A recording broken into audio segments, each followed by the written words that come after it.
चलें जी, अगले में आते हैं। ये है हमारा कीबोर्ड। कीबोर्ड के अंदर आप देखेंगे बहुत सारे बटन हैं, लेकिन कुछ कैटेगराइज किए गए हैं, तो उसको हम समझ लेते हैं कि क्यों कैटेगराइज किए गए हैं। एक सेक्शन आपको ये नज़र आ रहा है, दूसरा सेक्शन आपको ये नज़र आ रहा है, तीसरा ये और चौथा ये नॉर्मल बटन्स हैं जो 80 से 90% यही यूज़ होते हैं। ये इन्होंने 1 से लेकर 9 तक ये एक सेक्शन अलग कर दिया है, जस्ट लाइक कैलकुलेटर। ठीक हो गया। और इसके अलावा जो ऊपर F के साथ बटन्स आ रहे हैं, इनको हम कहते हैं फंक्शन कीज। तो कौन कौन सी कीज़ कहाँ कहाँ यूज़ होती हैं वो हम बाद में चल के देखेंगे।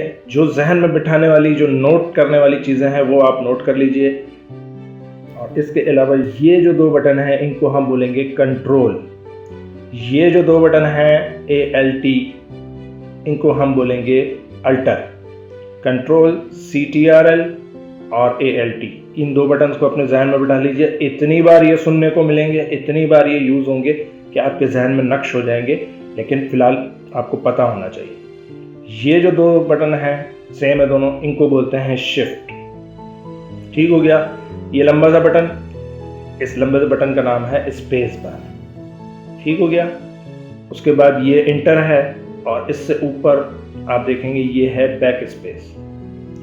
Back space, space, alter, control, shift, ये अपने जहन में बिठा लीजिए क्योंकि ये बहुत बार यूज़ होने हैं। बाकी तो सिंपल ABC लिखी हुई है और कॉमा, फुल स्टॉप वगैरह ब्रैकेट्स हैं। ठीक हो गया। अच्छा जी, अब इसके अलावा फंक्शन कीज़ हैं, ये जब यूज़ होंगी तो हम उसी वक्त इसका जिक्र कर लेंगे।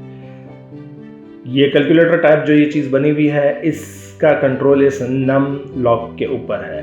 नम लॉक बंद कर देंगे, ये बिहेवियर चेंज कर देगा अपना, बटन्स काम नहीं करेंगे, ये कुछ और फंक्शन करने लग जाएंगे। नम लॉक ऑन होगा तो ये प्रॉपर फंक्शन करेंगे जो नज़र आ रहा है। ठीक हो गया।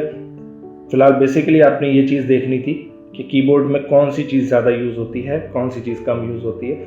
उसके यूज़ पे जब आएंगे तो ज़्यादा बेहतर आपको पता चलेगा बनस्बत इसके कि मैं अभी यहाँ बैठ के 2 घंटे इस कीबोर्ड पे ही बहस करूँगा। जो जहन में बिठाने वाली, जो नोट करने वाली चीज़ें हैं वो आप नोट कर लीजिए।